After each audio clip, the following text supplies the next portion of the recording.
नमस्कार शेतकरी मित्रांनो, सीमा डेअरी फार्म चॅनलमध्ये आपल्या सर्वांचं स्वागत आहे. मित्रांनो, कोणत्याही गोष्टीची सुरुवात करत असताना आपल्याला एवढं डोक्यामध्ये ठेवलं पाहिजे की साम्राज्य हे एका दिवसामध्ये तयार होत नाही आहे, त्यासाठी वेळ लागतो. साम्राज्य जर आपल्याला उभं करायचं म्हणजे साम्राज्य म्हणजे नेमकं काय की जर आपला व्यवसाय आपल्याला जर मोठा करायचा असेल, वेगळ्या उंचीवरती घेऊन जायचं असेल, तर तो एका दिवसात व्यवसाय मोठा होणार नाही आहे. त्यासाठी तर आपल्याला काय लागणार आहे, तर मग त्यासाठी खूप मोठ्या प्रमाणात भांडवल लागणार आहे. नाहीतर मग आपल्याकडे जास्त जमीन जुमला पाहिजे. मग आपल्याला नेमकं करायचं आहे काय की आपल्याला जर आपल्या गोठ्याचं साम्राज्य उभं करायचं असेल तर आपल्याला हळूहळू छोटी छोटी सुरुवात केली पाहिजे. एक छोट्या छोट्या गोष्टींमुळं गोठा वेगळ्या उंचीवरती घेऊन जाऊ शकतो आपण. त्यासाठी आपल्याला छोट्या छोट्या गोष्टी नेमक्या करायच्यात काय की आपल्याला प्रत्येक गोष्टीचं आपल्याला एक योग्य मॅनेजमेंट करायचं. जर आपलं व्यवस्थापन योग्य नसेल तर आपण आपला गोठा कधीही उभा करू शकणार नाही किंवा सक्सेस करू शकणार नाही. आपल्याला मॅनेजमेंट नेमकं गोठ्याचं ठेवायचं कसे की आपल्याला एक सायकल मेंटेन ठेवायची गोठ्यामध्ये, की जर आपल्याला 20 जनावरांचा गोठा करायचा आहे तर यामध्ये 10 जनावरे दुधावरती पाहिजे आणि 10 जनावरे गाभण पाहिजे. म्हणजे आपल्याला जी सायकल वर्षभर मेंटेन करायची ती याच्यामधून आपल्याला मेंटेन करता येऊ शकते. म्हणजे 10 जनावरं दुधावरती असल्यानंतर 10 जनावरं गाभण पाहिजे. कारण जी ही दुधावरची जनावरं जेव्हा गाभण होऊन खाली होतील, म्हणजे त्यांचा जे गाभणकाळ चालू असेल तेव्हा ही जनावरे व्यायला होतील. त्यासाठी आपल्याला गोठ्यावरती ही सायकल मेंटेन ठेवणं गरजेचं आहे.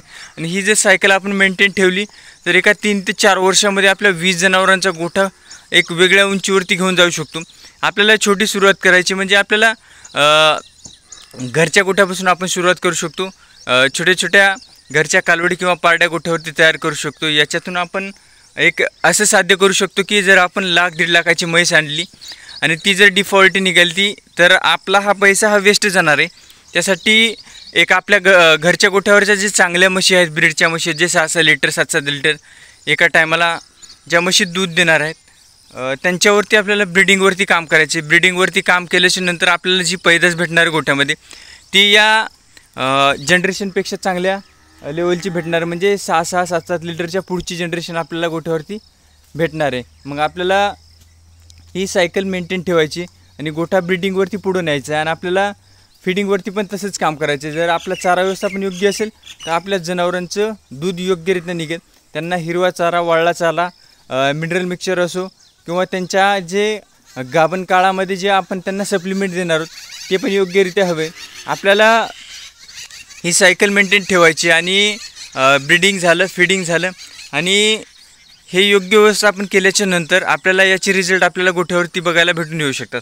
असं नाही आहे की आपण सक्सेस होणार नाही आहे. तर याच्यामध्ये आपल्याला वेळ द्यावा लागेल. एक 2 ते 3 जनावरांचा गोठा आपला बघू शकतो की 16 ते 17 जनावरांपर्यंत गेलेला आहे. आणि याच्यानंतर आपल्याला काय करायचं की छोट्या छोट्या गोष्टींवरती काम करायचे, ब्रीडिंगवरती काम करायचे, घरच्या पारड्या तयार करायच्या. कारण घरची जी पारडी तयार झालेली असेल किंवा कालवड झालेली असेल तेच आपलं शेवटी बेनिफिट असू शकतो. दुधामधून जास्त इन्कम होणार नाही आहे.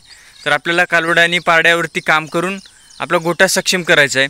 आपण बघू शकतो की येणाऱ्या काळामध्ये आपल्याला गोठा हा वाढवायचा आहे. कारण 20+ जनावरांचं आपल्याला एक मॅनेजमेंट करायचं आहे, त्यांचं योग्य व्यवस्थापन करायचं आहे. ही वेळ येण्यासाठी आपल्याला थोडा वेळ लागला, कारण यासाठी वेळ द्यावा लागतो. भांडवल कमतरतेमुळं आपल्याला काय होतं की एकदम आपण 4-5 म्हशी किंवा गायी घेऊन गोठा एकदम स्टेबल करू शकत नाही. त्यासाठी घरच्या कालवडी किंवा पारड्या तयार करून गोठ्यावरती एक गोठा सक्षम केला पाहिजे. कारण घरची जे जनावरे तयार होणार ती आपल्या डोळ्यादेखत समोर तयार होणार. यांचा जे होणारा मेंटेनन्स खर्च येणाऱ्या काळामध्ये हा खूप कमी असेल किंवा याच्याविषयी आपल्याला पूर्ण माहिती असते गोठ्यातील जनावरांची.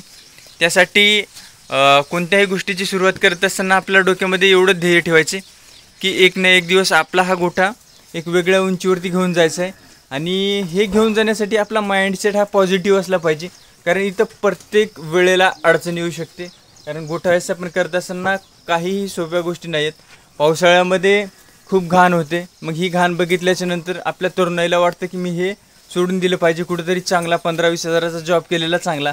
परंतु या गोष्टी कुठेतरी आपल्याला एक स्टेबल बनवतात की याच्यापासून आपण एक वेगळं काहीतरी करू शकतो. ही वेळ पण जाणारी असते, एकच वेळ आपल्याला राहणार नसते. कारण सक्सेस हे आपल्याला थोडं थोडं हे मिळत जाणार नाही.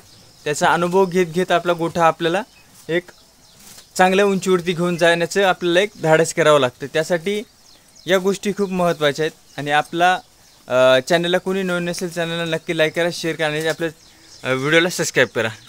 धन्यवाद.